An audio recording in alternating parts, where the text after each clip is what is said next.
Please come to order, and Councilor Lay, would you mind leading the invocation for us, please? Yes, ma'am. So let's bow our heads. Lord, we appreciate the day and the good weather you've given us. Appreciate everything you do for us in every day and every way. In Jesus' name we pray. Amen. Amen.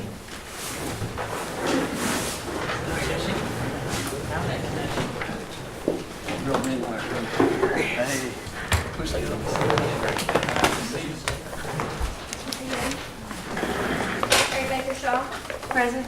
Mike Dobbins. Here. Bill England. Ani. Keith Austin. Here. Charlie Buzzard. Here. Joe Bird. Ani. Sean Crittenden. Ani. Frankie Hargis. Present. Wanda Hatfield. Rex Jordan. Here. Dick Blay. Here. Mike Shambaugh. Here. Theo Smith. Here. Denise Taylor. Here. Victoria Vesquez. Ani. David Walking Stick. Brian Warner. Ani. We do have a quorum. Thank you.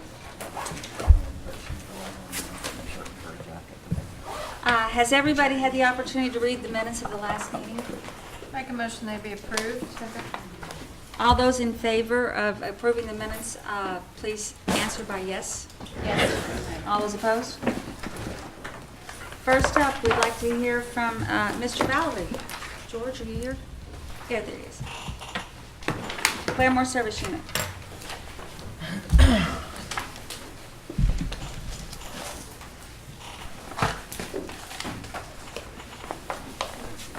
Good afternoon.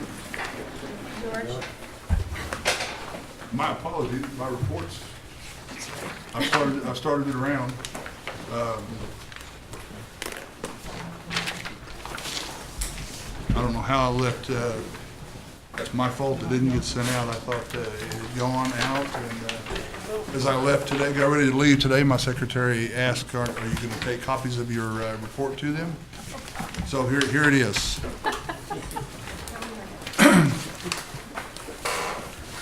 One of the things that we have several construction projects going on. We're still working on the Women's Health Department, Women's Health over on the east side of the building. Making progress there, approaching the end of that. The ER remodel has been, it's been awarded, and they're negotiating the price on the two phases. Came in a little bit higher than what we had anticipated, so they're working on that. And then right after that is replace an air handler in ER. That's an air handler that sets out in the hallway, so the week of November 11th, we're going to have to shut that main hallway down that goes out to the ambulance entrance, and we'll have the ambulances coming around the front of the building so we can drop that air handler. It's one that I'm told that was original equipment in that building back in 1979, and it finally quit. So we're going to drop it out. It's underneath the ceiling, so it's going to have to come down into the hallway and be removed, and then the replacement is going up on top of the roof, like the rest of them are. So that should be. They've already started working on it, doing a lot of preliminary stuff on the roof, but the actual hallway back there won't be shut down until the week of November 11th. It'll start that entire week. Our nursing group, we've been partnered. We've got a new partnership going with the OU School of Nursing in Rogers State. Our nurse exec has been working with them regularly. And later on this week, we're going to be involved in an all-county emergency disaster drill. Those are always good. We work with both hospitals, all the emergency management there within the county. And then, Mr. Buzzard, I was told that you had a question. Kathy brought me a question from you last month on, you wanted to know the total number of outpatient visits. Yeah, you do them by the month, and I was wondering if you could. In 2017, we had 200,670. Give me that number again, 200,000. Okay, 670? Yes. I've got 16 and 15 if you want those just for comparison. If you could put them on email, I'd like Okay. to see them. Yeah, I'd rather have it that way. And I actually went a step further because I knew, I kind of tried to anticipate the next question. 139,685 were Cherokee patients. Yeah, yeah, if you could put them in an email, that would, I mean, a little bit more before I could see them. Okay. All right. The other thing, Madam, can I ask another question? Certainly. The other thing, George, I'd asked for the name, what did I ask for? About the orthopedic contract. I want to write some letters to somebody as to why it's taking so long, even our senators if I have to, so, you know, they sent them to Oklahoma City yet? Yes, we are. We're still Okay. sending them down to, I think it's Cambridge, is what they're called. And I'd like to have some names who I could write a letter to, because that's entirely too long to try to get a contract, and I know it's not your fault, but we need somebody to boot somebody out, so. I actually talked to the CEO over at the Claremore Hillcrest, and he's, and I didn't write it down. I'll send you his name and address over there. Good. And he said that would give him a little Yeah, sure, you clout. need some leverage from Going- council yes, people absolutely. to do that, but, I'll be glad to do that. okay, yeah, do that, and if you would, put the numbers on a spreadsheet or Okay. email it to me. Okay. I have one other question for George. Okay. George, how are you handling Freedmen people at your hospital now? The way we've always done it is if they show up and they have documentation, just like tribal membership. If they show up and they have documentation, then they're eligible for service. Is that a CDIB card? Or, yes, something from the tribe that says Freedman on it, something issued from the tribe. That, to me, to us, that signifies that the tribe is recognizing them in that status. We have had folks just show up and say, hey, I'm a Freedman, I want to see the doc. Yeah. Anybody can walk in off the street, they do that with tribes too. Hey, I mean, I want to see the doc, and that doesn't, so that's how we take care of that. So they don't necessarily have to have a CDIB card then? Yeah, well, yes, they have to have some documentation that they are a freedman. But you're saying if they got a card from the Cherokee Nation saying they're freedmen? Okay. Well, that would come from you guys, so yes, we honor, we take CDIBs as well as tribal membership cards. Okay. Okay, thank you, thank you. Thank you. Counselor Austin, I think you were next. George, you said something about, would you repeat what you said about RSU and nursing? Just kind of went past that and didn't quite catch it all. Oh, our chief nurse exec has been attending their board meetings, and, excuse me, we have programs ongoing with both the OU nursing program and the RSU nursing program. We have nursing students coming down and going through the hospital. Cool, excellent. Second thing, I think you and I have dealt with this issue several times. I'm not sure the rest of the council understands what we deal with when it's folks who this is their health care is through you guys as opposed to through Cherokee Nation. We deal with the fact that folks from across Tulsa County who think that I'm the council person for the district where the hospital sits, so they call me. And then they are asking about why they've gotten denied for something, and it's Creek Nation denying them, not you guys denying them. And our citizens don't understand that. Our citizens, but they also are getting referred to by you guys to go to an appointment, and then after that appointment is done, they're getting denied by Creeks after the services have already been, when they've gone in good faith based on the fact that you guys have sent them. So they're then getting the surprise bill that they're having to eat a lot of times. Could you help this body just understand that a little bit more? Because this is an issue I'm dealing with quite a lot. Okay. And I know a few of us do. Probably Buell does, and I suspect Dick does. But it's an issue that I deal with a lot in my area. And I'd just like for the body to understand, because most of them, their health care is coming from a Cherokee Nation Yes, sir. clinic. What he's referring to is the contract health delivery areas. Tulsa County is split up from Admiral is the dividing line. Everything north of Admiral belongs to Claremore Indian Hospital and Cherokee Nation. South of Admiral, Claremore Indian Hospital takes care of the emergency room and outpatient services. All the inpatient services were taken over by Creek Nation. And what's happened is we've had patients who live south of Admiral get transferred out to Tulsa, back to a Tulsa hospital for an inpatient stay. Therefore, that, because of where they physically reside, that case goes to, that contract health case goes back to Creek Nation for funding, which is approval or denial, and they're being denied. After the services have been Yes, rendered. after they've been in the hospital. Yes.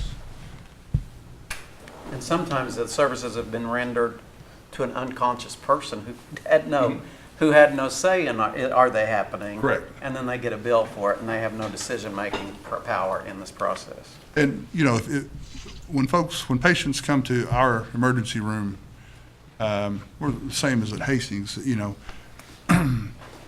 decisions are made and people are referred and transferred based on medical need. And that's what happens. And at that point,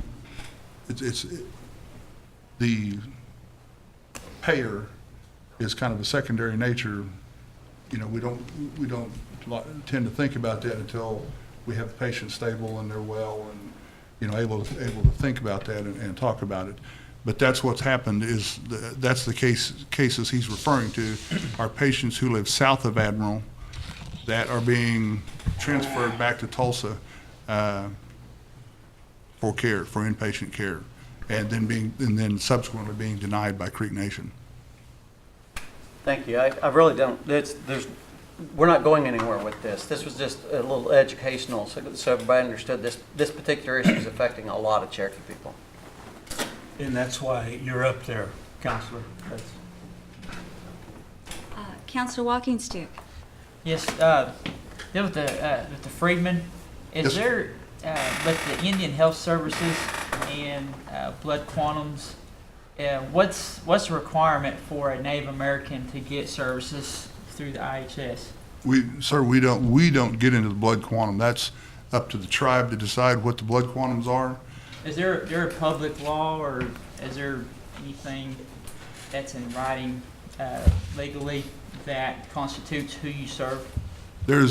We actually are issued headquarters issues a list of the federally recognized tribes that are eligible for service that we go by. Is there anything enacted by Congress that maybe some type of law that says IHS serves people? Like, for example, Indian education under the public law 99-228 says, you serve members of core or more blood quantum or tribal members. So I was wanting to know if there's something that Indian Health Services has legally that constitutes who you serve. Is it just tribal members, or is there a blood quantum? No, blood. There Each is tribe no, has their right to determine their citizenship eligibility. But I'm talking about IHS. That's what I'm saying. Well, IHS is just going to serve tribal members, correct? That's my question. yes. At the beginning of, at the Indian Health Manual, and it's found on IHS.gov, the actual manual for the Indian Health Service, it explains in there who's eligible for service. Okay. All right, I'll take a look at it. Okay. All right, thank you, George. Uh-huh. All right. You're welcome. Thank you, Chairman. Counselor Taylor? Okay, Georgia, I want to expound a little bit on what Counselor Austin brought up, because it is, I have a question. Are you doing any surgeries at all at Claremore Indian Hospital? Yes. Okay. Somewhere I heard that you had been on diversion, I think, from there, and I took it to mean anybody that needed surgery went out. So I misunderstood that, correct? Right now, we're doing some. We got down to one surgeon. Mm-hmm. So, and one of big reasons we go on diversion is the call schedule. You don't have anybody to come in and call and cover call. So, it's hard to run a surgery department with one doc. Absolutely. So now we have a locum doc, a temporary doc in place, and we have 2 others going through IHS and HHS for salary approval so that we can have 2 more full federal hires. And I also have another locum doc going through credentialing. In the meantime, we want to have a full staff of 4, but Okay, and that was another question. 4 is considered full staff, correct? yes. Okay, that's what I thought, but I Yes. would. so, yes, there have been times when we have been below full staff that we have diverted. Right now, we're on weekend diversion. We have no call over the weekend. So if you come into ER with a needing surgery, they're gonna refer you out and transfer you to another hospital.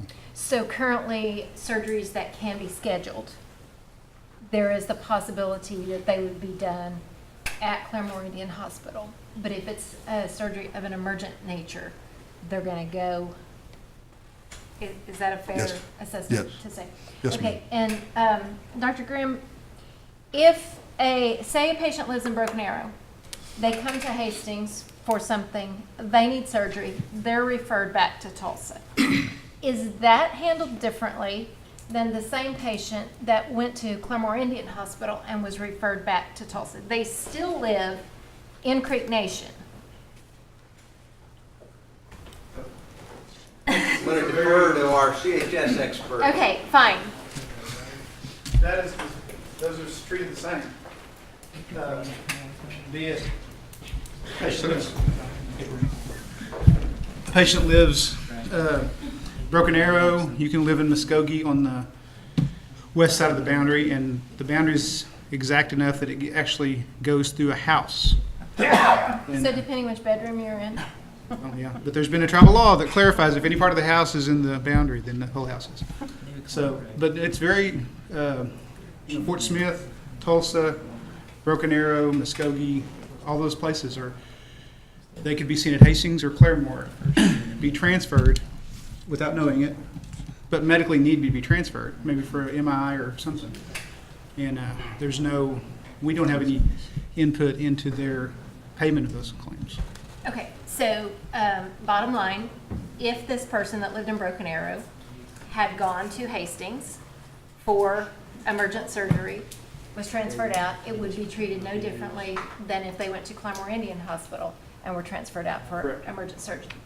It may go to a different place, but that's about, it'd be like going to St. Francis or depending on the Oh, hospital. yes, okay, That's it. but I'm talking about as far as Payment. it being covered for. Correct. Okay, let me give another scenario. Would a patient ever be sent from Claremore Indian Hospital to Hastings? If it was, because if I have here again, the same person lives in Broken Arrow, they need surgery. In order to not have the cost put back on them, something we could do at Hastings. Do you ever refer to Hastings, or does it always go to Tulsa outside? We've never been allowed to refer to Hastings. Okay. I would say if it did happen to be the outlier, and like patients generally don't come back from Tulsa to Hastings as I would part of think a so. hospitalization. Okay. All right, that's all I have. It's important what he said, though, they're not allowed to. You said you're not allowed to. That's an important part of that. Okay. Counselor England? Yeah, thank you, Madam Chair. Jordan, Brady, nice to meet you. To further expand on this, because we are getting hammered up there in our area with referrals out. Is there any way that you could give a patient a letter and say, this may not be paid for, but this is where you're going to go? Instead of after they get out of the surgery and then they get it dropped on them that they're on their own? You know what I'm saying? You're going to refer them out, but they may not get paid. The bill may not get paid in the Tulsa hospital. So then they never find out that until after the surgery's over and everything, and then but could we not give them something and say, this is not a guarantee we're gonna pay for this, though?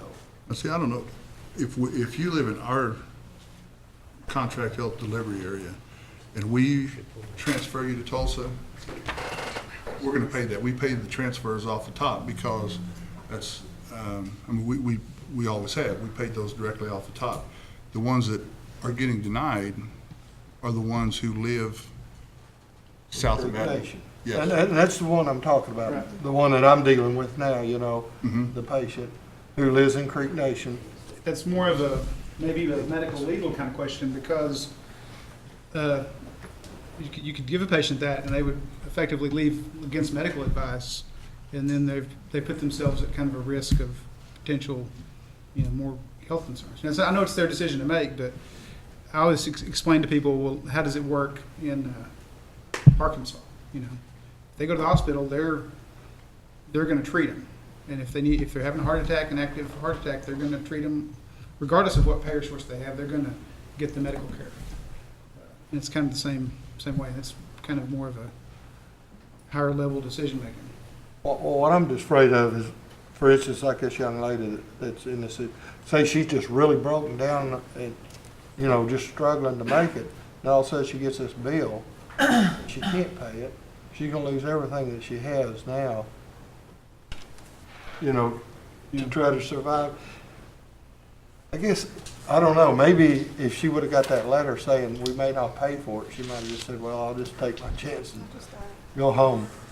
No, they might, and that's, that's a, I think that's above my head. I don't, and one of the things we've always, it's tough to have doctors doing jurisdiction, looking at jurisdiction in the ER. Because, in my world, I'd love to see them know which, this is like, we want them to send, for instance, a patient lives in Arkansas. Ideally, they go back to Arkansas because there's nothing we can do to pay for them. However, Arkansas, they might be able to qualify for some Arkansas programs, especially newborns and things like that. And that's, that's been, it's a challenge to have, to educate ER staff to make those, because they're worried about emergency room. They're trying to take care of the health care. So it's a tough call. I might take over for Brett a minute. Thank you. Thank you, Doctor. So, what Indian Health Service would tend to do always, unless you have an unconscious and emergent patient, and they were referring somebody who's not within their catchment area like we did, we would normally try to tell them there are two types of referral. There's a medical referral, and then there's a CHS referral. A doctor has the medical, legal, ethical, responsibility to tell a patient that you need a referral for this sort of care. We try to have either them or our CHS people, somebody catch them along the way too, if it's not an emergency, to say, however, we're referring you out, and right now this level of care may not be covered. We've been denying this level of care up to this point or whatever, so that the patient does have a choice. Now, the patient that is clearly unconscious or has an emergency, they're going to get treated because of the EMTALA laws, and then you have to let things settle where they settle.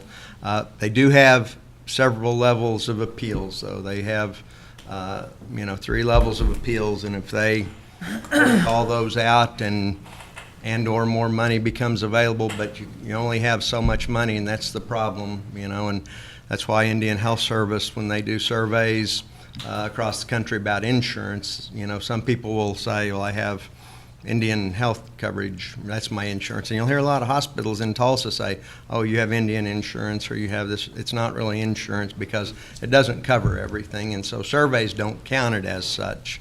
So that's what you try to do, and to the extent they're not emergencies, we could ask the providers there if it's a referral that is, an elective sort of referral. I mean, it may not seem elective, really, but you can go if you want to, this is what you need medically, but we may or may not be able to pay for it. We should try to let them know that, I believe. And that's what we'd always encouraged our people to do in situations like that.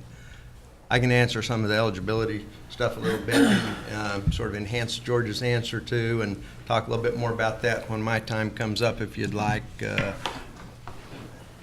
Anything else for us right now? Counselor Lay, did you have any questions? Dr. Grimm, could you sit back there? Yes, sir. Thank you, Madam Chairman. And you've drilled down now to where I've been many times.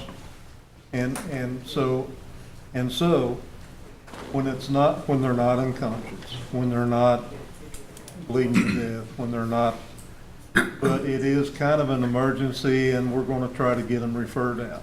I think that's where you're at now.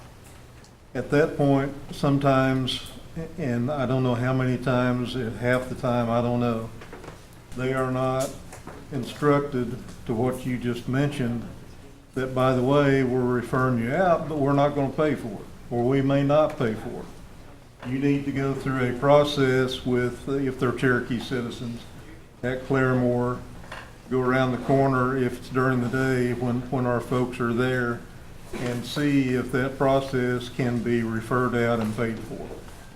And I think that's probably where we're at on a lot of our folks, is that part of it is skipped, and/or it's at night, it's midnight, and our folks aren't there, and the building blocks aren't in place on the paperwork to tell them that.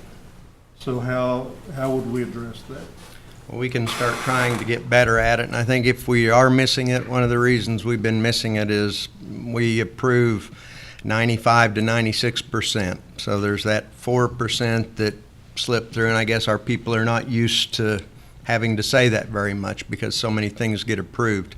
You know, during this past year, we started looking at certain procedures and made some calls, difficult calls about we aren't going to be able to pay for these for a period of time at least. And so we tried to let everybody know that up front. And so there are those that slip through. There is that 4%, and you know, we can start looking at those closer and see if those, you know, if we are missing, telling people things like that and they're getting out like that without an awareness, or if it's something else totally different. And Brett might know, you know, exactly what that 4% is that I don't, and you know that it's unavoidable, but we'll take a look at that and see.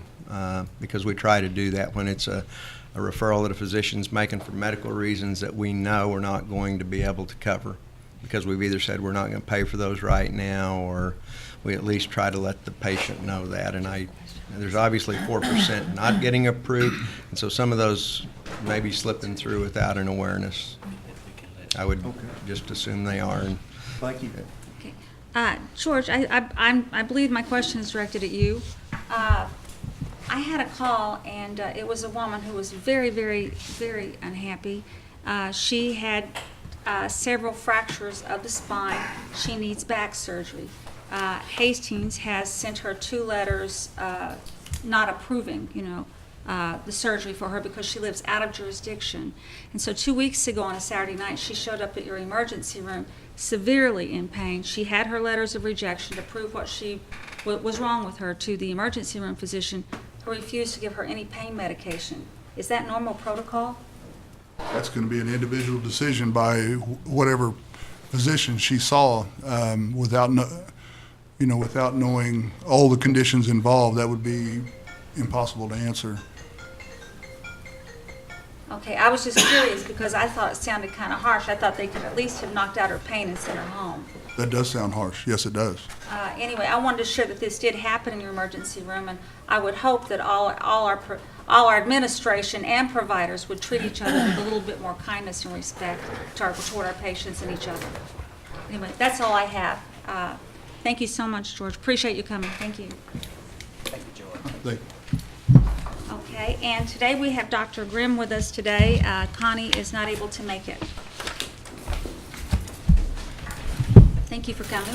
Yeah, thank you. Good afternoon, everyone. I'm going to not give a oral report today because I understand we have a lot of interest in asking us questions about things, and we're this far down the line.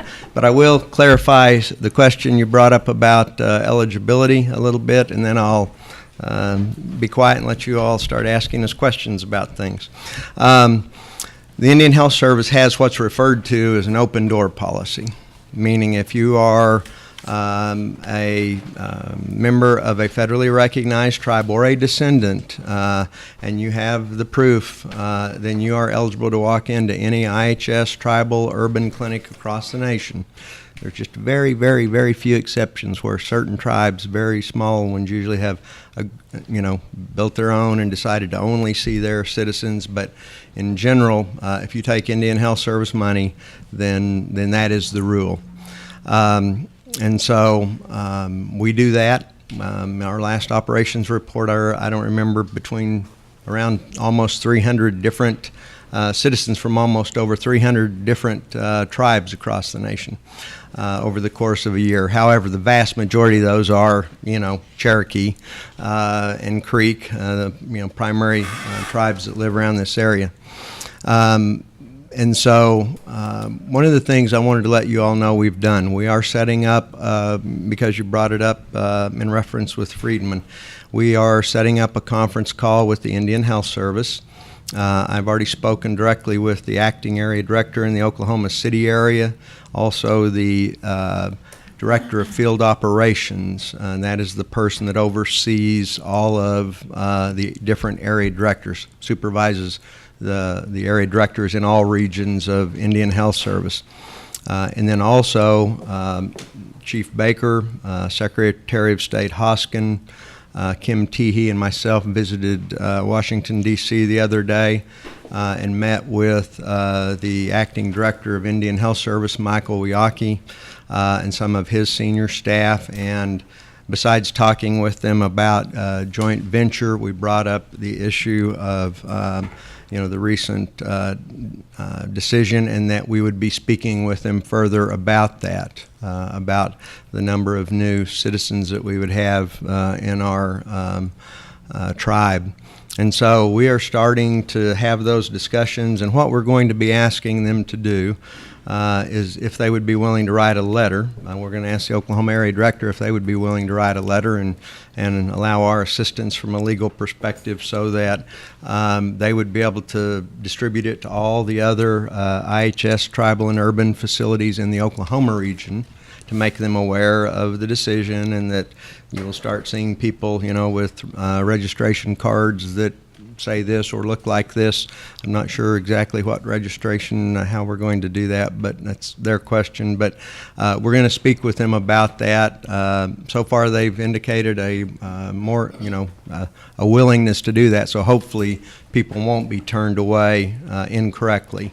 Now, as George said, if somebody just walks up and says, I am, and doesn't have any proof, unless it's an emergency, they're going to probably be turned away. But and then we're going to ask that even at a higher level, a letter like that go out so that any of our freedmen that live in or any state around the nation that happen to be accessing any IHS tribal or urban clinic around the country, those areas are aware of this, and that they will be seeing something that looks a little different. I know probably for certain that somebody's going to get turned down, and we will work with them on a case-by-case basis, to try to make sure that that person, it's understood that person gets care. So I just wanted you all to know that we've already started talking, with Indian Health Service at various levels about that. So now I'll open us all up to questions that you may have today on our report. You have our report, and I'll take any questions you might have. Yes, I'll throw you an easy one. Thank you. Are we doing the flu shots now at Hastings? Yes, we are. What is the age? Boy, you threw me a hard one now on age. Virtually everyone. Virtually any age. I didn't know if there was a low end on that or not. They have flu mist for the little ones that don't like shots, yes or no? Not this year. Not this year? It gets complicated. I should have not even said that. So, yes, and if you were to drive by Hastings right now, they're out front giving shots, injections.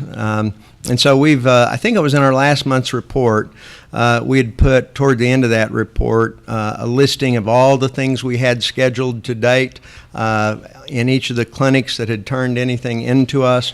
But yes, they've started now, and in fact, I looked it up right before I came here, and We're going to be doing it in tribal council chambers, I think, later this week. I don't remember the exact day, but if any of you hadn't got it, I'll make sure that we get that information to you. So yes, Okay, next, the recommendation for the IHS position, I think that is a Quapaw tribal member. yes, sir.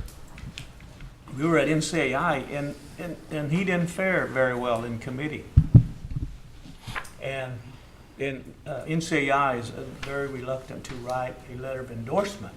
So we tabled it, kind of tabled it as the best we could, because anybody from Oklahoma we always support at that level. And I didn't know if Intertribal had passed the resolution, or the 9 tribes passed the resolution. I know they'll probably get support from Senator Inhofe and Congressman Mark Wayne Mullen on that position. And I'm not sure. I know Canaan's here, but to the best of my knowledge, I don't think Intertribal has passed anything. No, not yet. It was difficult in that committee meeting to get them out of there, get this person's name out of there. So I didn't know we were in support of it for our administration. So that's something I just thought I'd share with you on what happened at the national level. And as far as I know, they haven't set any Senate committee hearing dates for that yet either. Okay. Thank you. Okay. Any questions? Yes, Counselor Taylor. There was a mention of a little library, I believe, at Hastings a few months ago.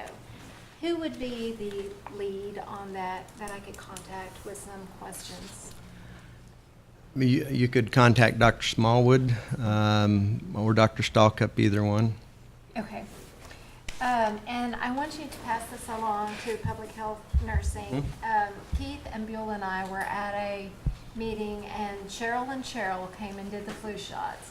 And we could not have asked for better people to come. They jumped right in like they were family, and they were awesome. So please pass I will that do on. that. Every time I've been to any event where they're doing that, I always try to go back and say hi and ask them how they're doing, and they are always smiling and They were just happy like family. and glad to I be mean, there. And yeah, and it was a Sunday afternoon, and nobody wants to give up their Sunday afternoon, but they did a bang-up job, so we appreciate that. we love the flu shots this time. Counselor Buzzard. Yeah. Dr. Graham, I just want to ask and bring this to your attention on this report here. Yes, sir. You're familiar. As I was looking at it, I looked at 5% outpatients. And I looked at all the clinics involved with this report, and Salina leads it over by $633,000. Is that because they're referring a lot of patients out? Am I looking at the report and reading it right? It's even more than Stillwell and some of the larger clinics, and it really caught my attention that they're doing $633,000 worth of money that's using the 5% outpatient, it says. So is that saying they're referring them out? And I'm going to let Brett, if he knows an answer to that, to come on up here. You know, that 5%, the instructions that we were given for is somewhat residence-based, you know, because one of the things we wanted to use it for was people getting denied from Claremore. So, yeah, I know, it's kind of hard to see. But perhaps we better research that and get back to It really you. stood out, because Yeah. if you look at Muskogee, it was not, and maybe a little more than that, not as much as that, but about 50%. Yeah. And it really caught my eye that they were doing over $500,000 worth of stuff, and the other clinics weren't. Now, I don't know what the reason was. Okay. And I thought you were. That's fairly detailed, and we'll get you, but remember, partially what we do with that is, you know, the denials out of Claremore, so the clinics closer to Claremore might have Well, I more thought of that about money. that, too. And then also the closer we get to the end of the year, the more this report becomes accurate on that 5%, because sometimes something that maybe should have got the 5% money gets paid with normal CHS just to get it paid quickly, so our And I had vendors brought aren't this up waiting, for the last 2 or 3 but it months, gets Dr. adjusted. Dr. Graham, I brought it up for the last 2 or 3 months. If you look at the prescription patients out of Jay versus Salina, there's almost 1,500 more that go to Jay than they are to Salina, but still, you see this outpatient. Something that just doesn't add up as far as. And I know you've been asking us Okay. various questions about that for some time now. We need to dig into Okay, that and try to, All right. I could maybe think, because Wagner, that Wagner County, that's, that part that's east of Salina, Uh-huh. east of Salina, sometimes that might be an outpatient that's actually Creek Nation's outpatient. They're eligible under our supplemental things, so. Well, that that's could be something to worse. look at, because that just really caught my eye when I saw those numbers in there. Thank you, Madam Chair. Counselor Crittenden. Dr. Grimm, I've got just a few things here. Had a constituent call me about her cardiologist, and I don't know how we've done it in the past, but did we make a decision to not have one at Hastings any longer? That was her thoughts, and also the PA that she thought a lot about left us. Can you update us on the cardiology? I will tell you, and if Dr. Stallcup would like to add anything, he can, but I do have a little bit of an update for you on that. Let me find it here.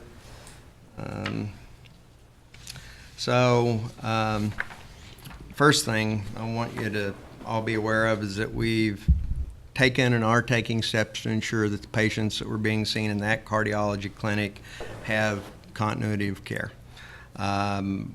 We've started making sure that those patients are getting referred into cardiology services as necessary. And so those that have urgent and or emergent needs are being taken care of first. Those that have, just visits coming up in the future, we're reaching out to try to contact them to let them know that our nurse practitioner that was working in cardiology is no longer with us, and that we'll be getting them taken care of too. And so right now there is no cardiologist currently there. Now there is no nurse practitioner in the cardiology clinic. As you recall, we are partner in a partnership, business partnership with the Heart Center down the hill. And then, if there are referrals that need to be done to other locations, we'll be looking at that too.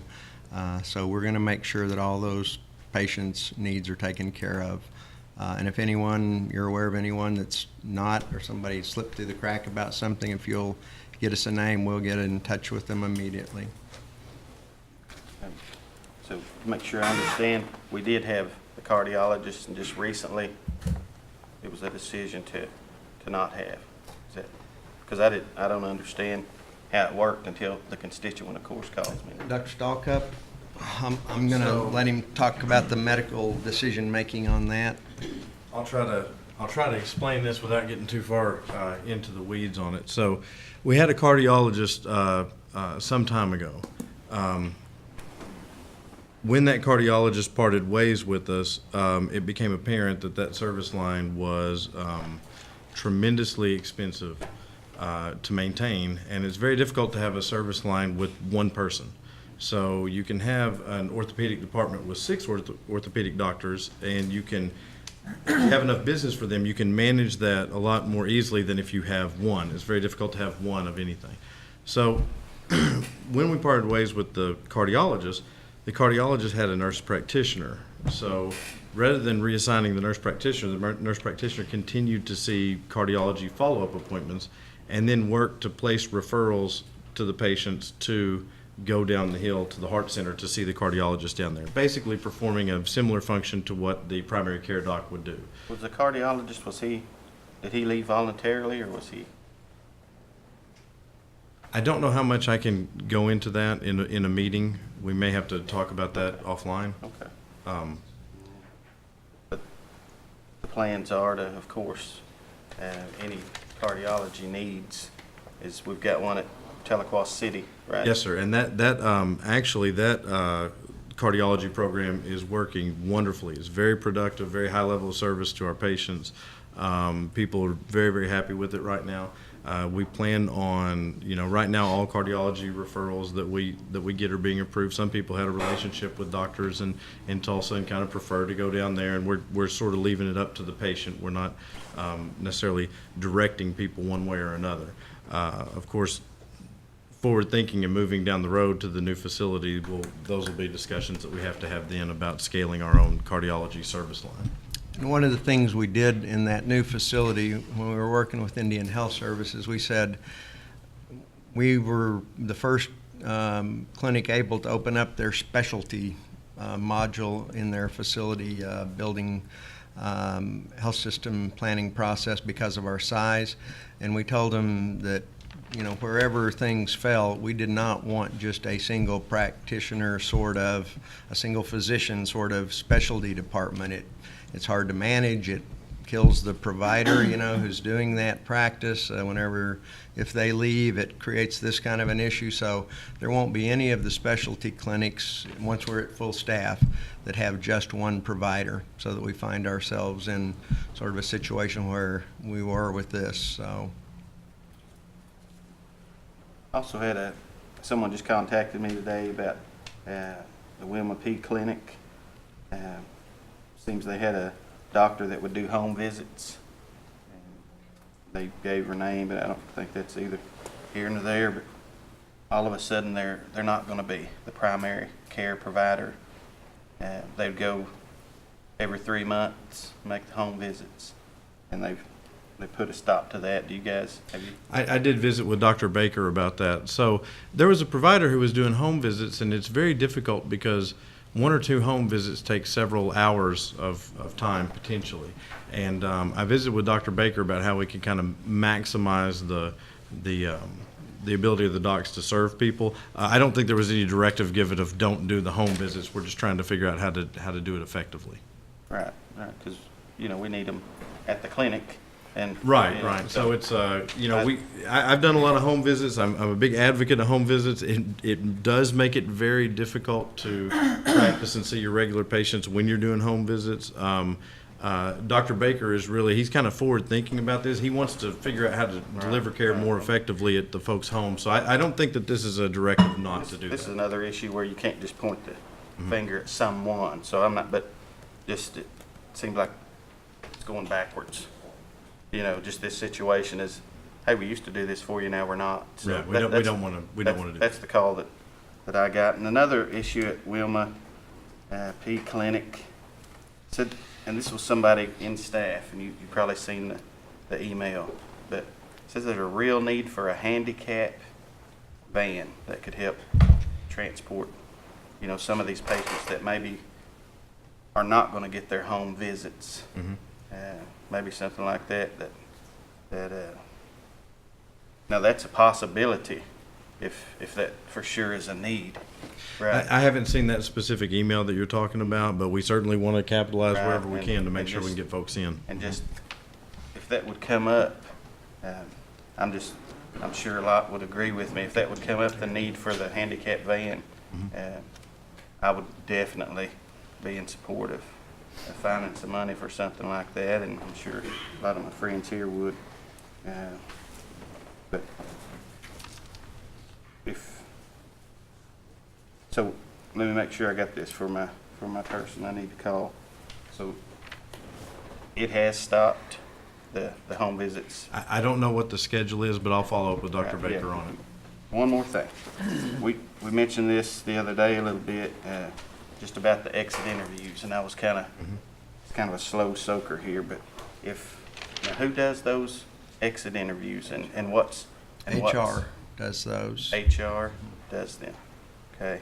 And have you heard if they do any kind of a data analysis where they say, hey, here, this person's saying this person's saying this, just to kind of better the... I don't know if they do or not, and Nason would, and Stephanie might. She's with us here today too, but she is aware because she's talking with the docs a lot as they're coming and going, about why they're leaving. So even without having that survey and seeing it, we know, we're aware of some of the reasons. I'll say that. Stephanie, is there any analysis that you get to see or anything like that?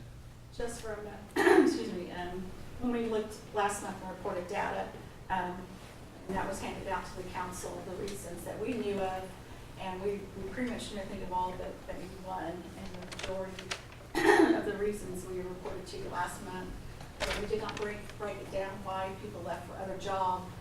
There was concern that they were leaving just for compensation, but last year, and this is just informal, but we only had, to our knowledge, 2 mid-levels that left due to compensation. But that process, as far as a quote exit interview, is owned by HR. HR, thank you. Oh, Madam Chair, Yes. on the flu vaccine, it's 6 months and older, and that 6 month to 2 year range, we want to make sure and get those kiddos. And it's not recommended to do the mist this year. It was ineffective, so they said don't do the mist this year, just if anybody's curious. Is there such a thing as a large flu vaccine at 65 or older? So, yes, ma'am,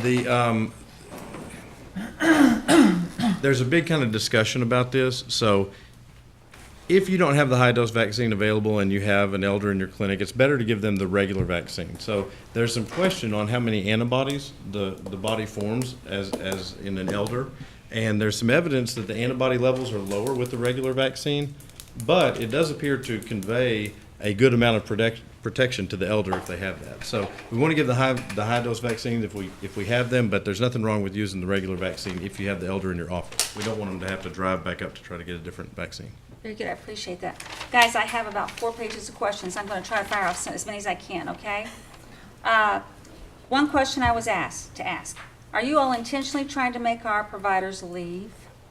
And are you trying to replace them with locum tenens, which could possibly work out to be less expensive? Of course, you don't have to provide them with health benefits or anything like that. Is that a possibility that you're trying to do this? No, and no. Not trying to run them off, and we're not trying to provide replace them with locum tenens. And you know, our most recent adjustment was an attempt to regulate the pay back up for recruitment purposes, and also hopefully retain the providers that we have. I think we all would agree that continuity of care and people that stay with us long term are much, much better for our system. And so now, however, when somebody does leave in an effort to, you know, keep some care going, we do use locum tenens across our system, and so you'll see them move in and out of our system. Next question. On these raises that were just recently given, the question was if you all were given a raise, and did your raise comes with conditions that counteract that raise? And if not, then why on the providers? Well, such as the way they're carrying call, the way that they, their hours, the way that what if they sign or do not sign these contracts. I believe you have an entire clinic that's refused to sign those contracts. Am I correct?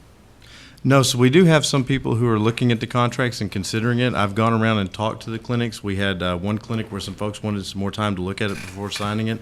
The other clinics I've been to, people signed the contract. We feel that it's extremely competitive contract.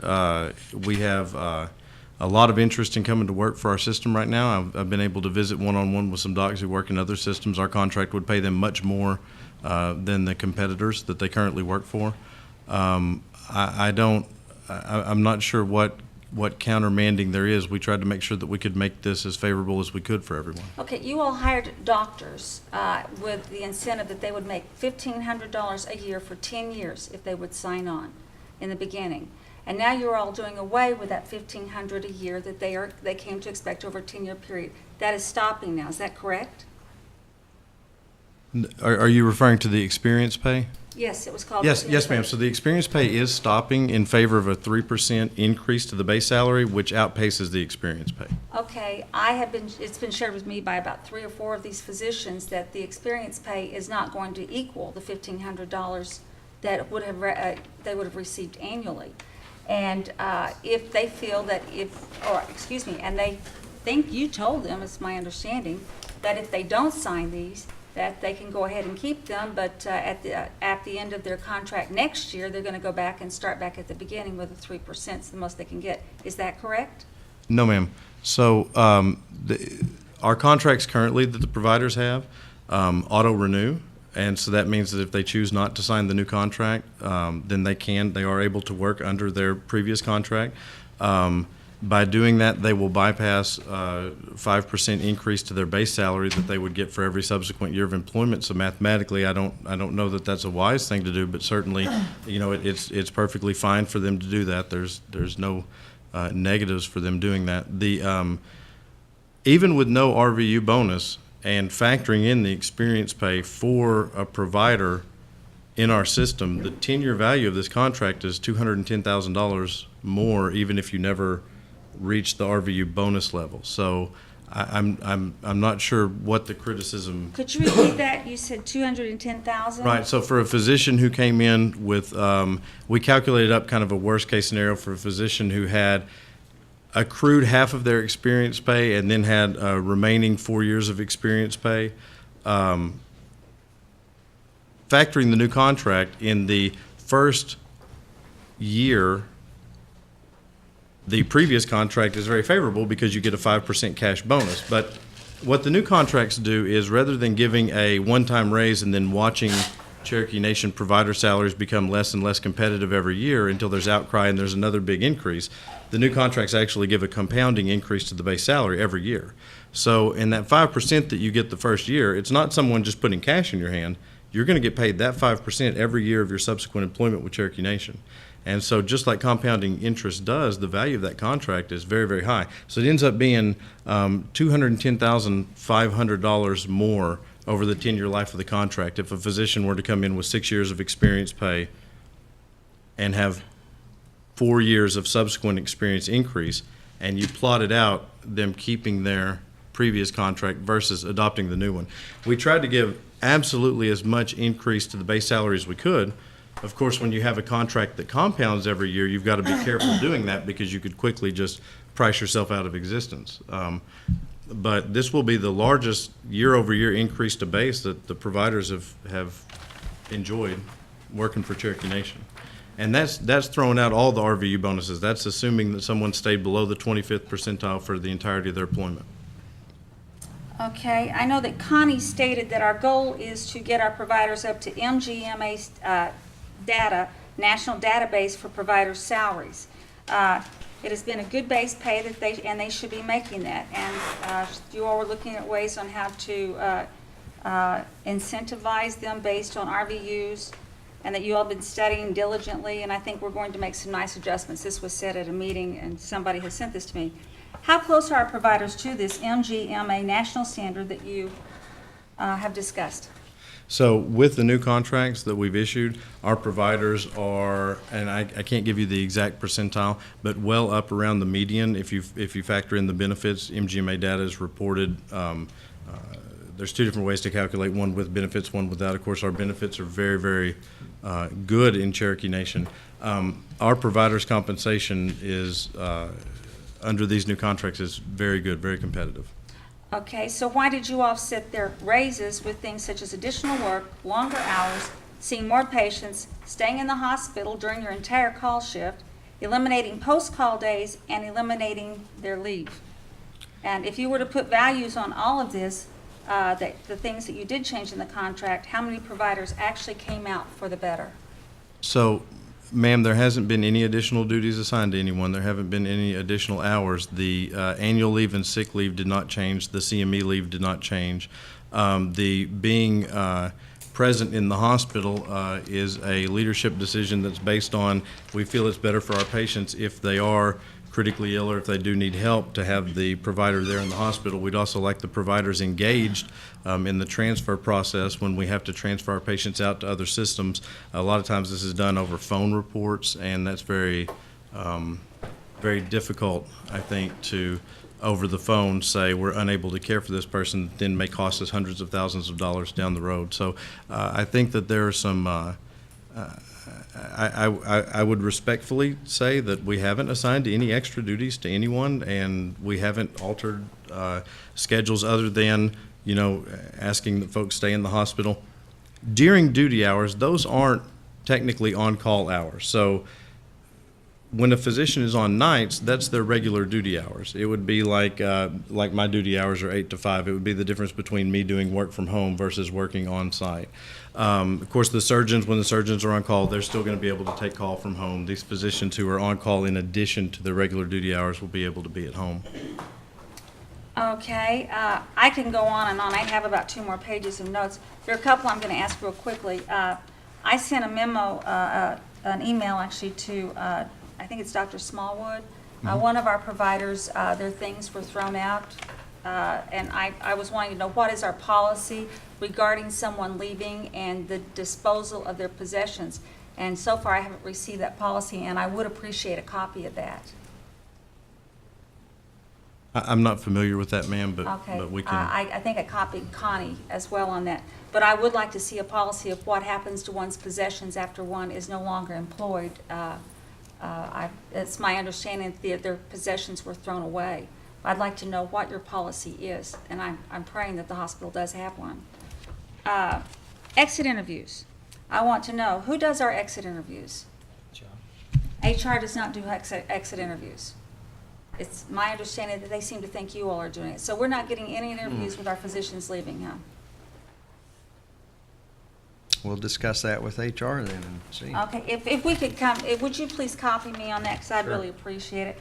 Guys, I'm not joking, I probably have 2 or 3 more pages of questions. Is there anybody else who, I do want to share something that at our next meeting, I've asked for 3 copies each from our, regarding family practice, 3 from specialists, 3 from our physician assistants, nurse practitioners. I don't care what facility they come from. And I want you to know Talina is helping us get that through the Government Records Act so that we can see actually for ourselves what the raises were before and what they look like after on their contracts. And I'd like to know, is there anyone else with any questions before we have to adjourn this meeting? Yes, Councilor Walking-Stick. Thank you, Chairwoman. Dr. Grimm, Sir. You mentioned the eligibility for serving IHS, or IHS serving Native Americans, open door policy, members of federally recognized tribes. What about non-tribal members? There are certain circumstances actually where they do that. And those are, George referenced, there's a code of federal regulations that set out IHS eligibility standards, which I didn't reference. And then the Indian Health Service has in their manual, which if you just Google Indian Health Service eligibility standards, it'll be one of the first few you find. But there are certain circumstances where non-Indian can be seen. One of them, and I'm not going to probably be able to remember them all. I used to be able to cite them all. One of them's an emergency. If somebody walks in and is an emergency, EMTALA law applies, and you see them. Second one is the pregnant spouse of an Indian. You see them through their pregnancy and so many weeks postpartum.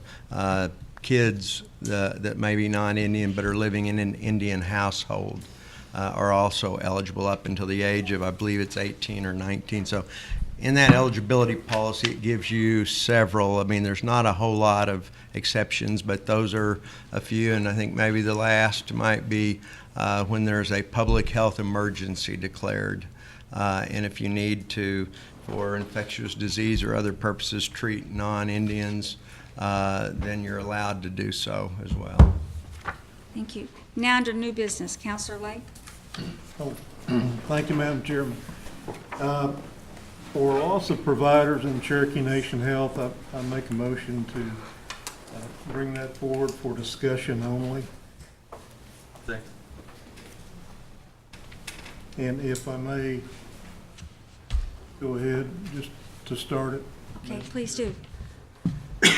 Some of those questions have been asked and answered already.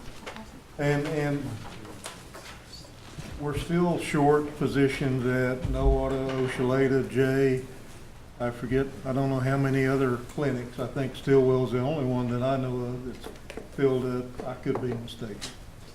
And we continue to lose some providers. I think we've lost in the last 2 or 3 weeks, 2 or 3 either physicians or PAs. And if I'm mistaken, please tell me. And we lost the original chair of the compensation committee and his wife. We have now lost, as I understand it, correct me if I'm wrong, the second chair of the compensation committee. Is that correct? Yes, sir. Okay. And some of these are Cherokee citizens, some are not. We don't want to lose any providers at all. But when it comes to a Cherokee physician or a Cherokee PA or Cherokee provider or Cherokee anything working at the clinics, it really hurts me. It hurts my feelings quite a bit. And we've gone back and forth now between you folks and HR and asking who does these exit interviews to see what happened. You say they do, they say you do, and nobody knows who does. And so I'd like to bring that out again, that it doesn't seem to be anybody's doing it. You talk to some people and they say, well, you know, I'm moving because I like this town better. All right, you know, you've apparently talked to a few, but I don't know that you've gotten down into the weeds, as you stated a while ago, as to really what happened. And I know with Cherokee providers that talk to me, and I'm not related to any Cherokee providers, but it seems to me there seems to be a negative bias against Cherokee providers. And let me tell you why. Because some of these folks may be cousins or sure tell cousins to a provider. And it doesn't seem that the Cherokee Nation Health Department wants them kibitzing with us, talking to us. Whether we go, you know, some of us use the clinics. I do. And trust me, you can't walk in that clinic without somebody talking to you. Whether you want them to or they don't want to, it doesn't matter. At my clinic, my folks were warned not to talk to me.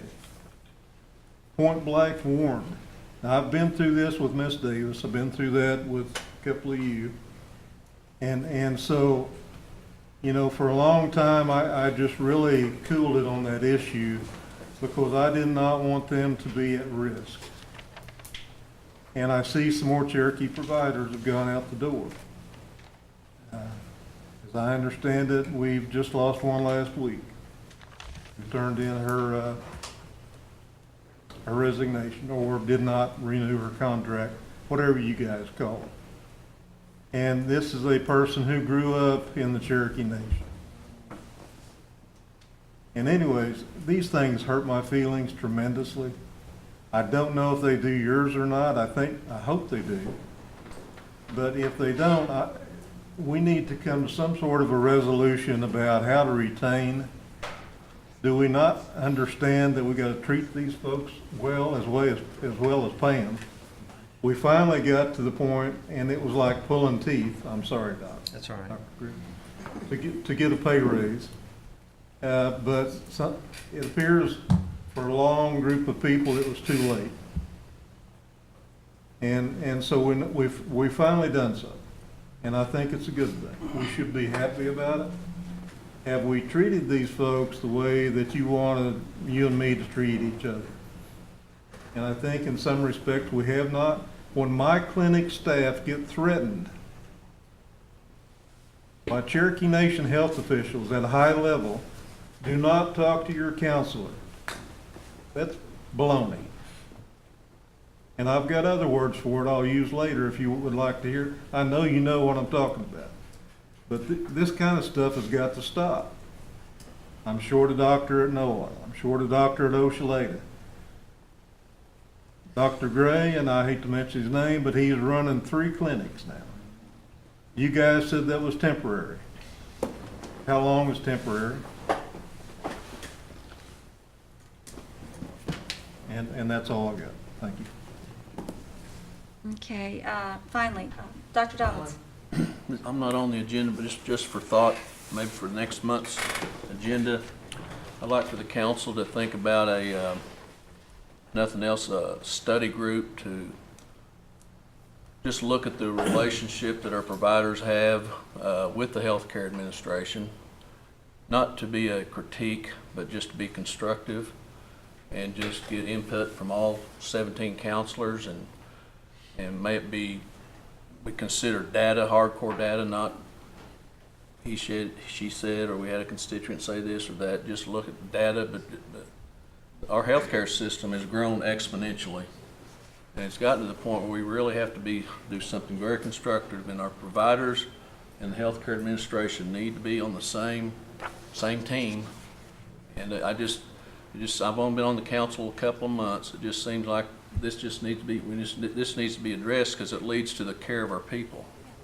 As we have all these of our doctors, and we don't know, maybe our turnover is less than average. I don't know if at least we're told that, but it just seems anecdotally every month, this doctor left or that doctor left. So think about that maybe next month, that we have some kind of subgroup, just hone in on that, the relationship of our providers and the healthcare administration, once again to be constructive, not to be a critique. Thank you, Madam Chair. I appreciate that, Dr. Dobbins, so much. And if any one of you all would be interested in this study group, please check with Dr. Dobbins or myself after this meeting and let us get your name and see if we can set up some times that we can meet and see if we can't work to help strengthen our healthcare situation as it is. I have one last thing I'm going to say. I'm very disappointed. I've received 3 phone calls over someone in our administration department with healthcare. They are known to lose their temper with our employees out in the hall in front of patients and in front of staff. And I've had 3 call. I think somebody may have even resigned. But I want this stopped. It is unprofessional. It's uncalled for. Our physicians are highly trained people, and they deserve that respect. They deserve the respect to be taken behind a closed door, and then you can discuss your differences with them. But to do so publicly is not needed, uncalled for, and downright ugly. And I want that stopped. Is there anything else anybody else has to add? Representing Cherokee County and Hastings Hospital, a lot of providers have opened up to me about their treatment in Hastings Hospital, and a lot of it reflects to what these other council members talked about. And some of them don't even live here in Cherokee County, but it's the same story. And the first 3 to 4 years of my term in the council, I thought, well, maybe those are just bad apples. Maybe those are just bad employees. But as this continually progresses, I start to reflect on us. Like maybe we need to change something.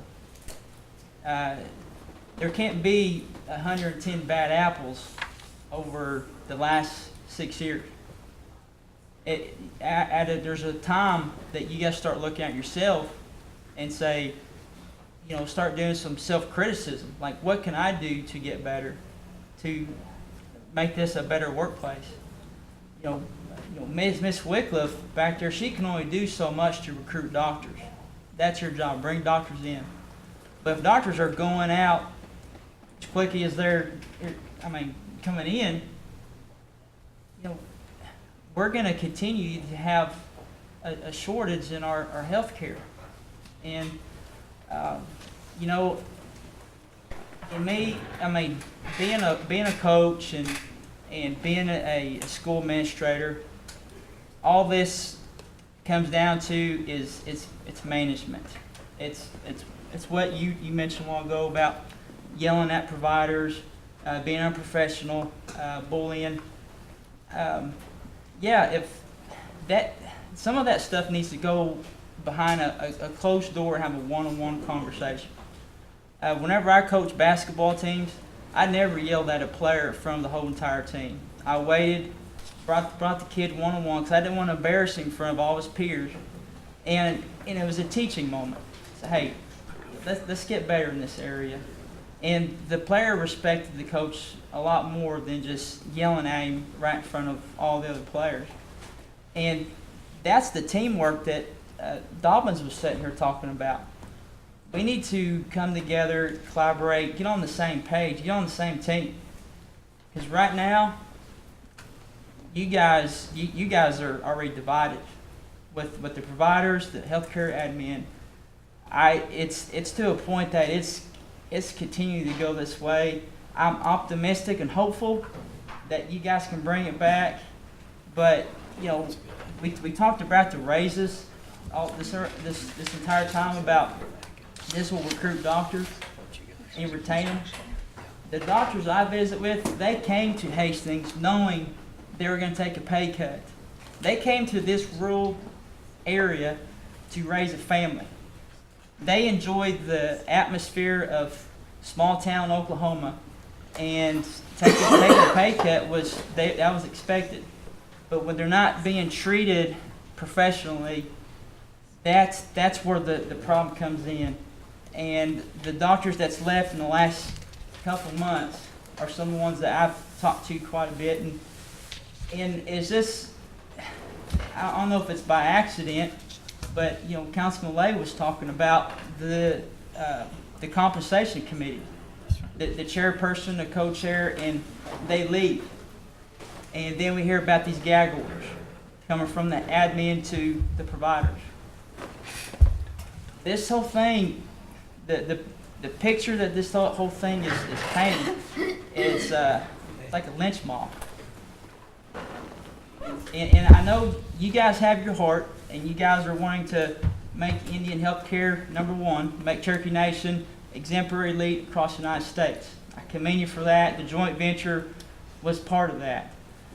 But my fear in the future of the Cherokee Nation, if we keep going down this same path, that hospital that we're about to construct is useless, because there's no one going to be on the inside of it. So, however, we got to bring healing into all this. I don't know. I'm a loss of words. I'm a loss of strategies to make that happen. But it is what it is. I'm calling it out. So, I hope the best for you guys. Councilor Yeah, thank Walking you. Stick, I appreciate your comments, and I think that the study group that's been suggested by Dr. Dobbins is going to be a big help in us working through this process, and I hope every council will sign on for this. One more question, Councilor Stanbaugh. I'll be real quick. What do you think is the appropriate number of patients for a doctor in a clinic to see per shift? So it's very difficult to say a number of patients per shift because the complexity of patients differ. I understand that, but so let me reword it for you.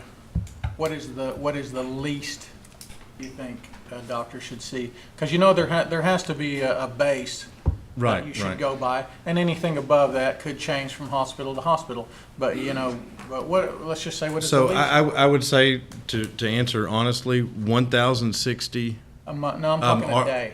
In a day. If you broke it down to a day, somewhere around 16 RVUs per day. So to give you a kind of a view of that, if all the patients were very simple, uncomplicated, you already knew them, it would be 16 patients. If you saw 10 new patients, that would actually generate 25 RVUs per day. So that would be a lot more than you needed to see.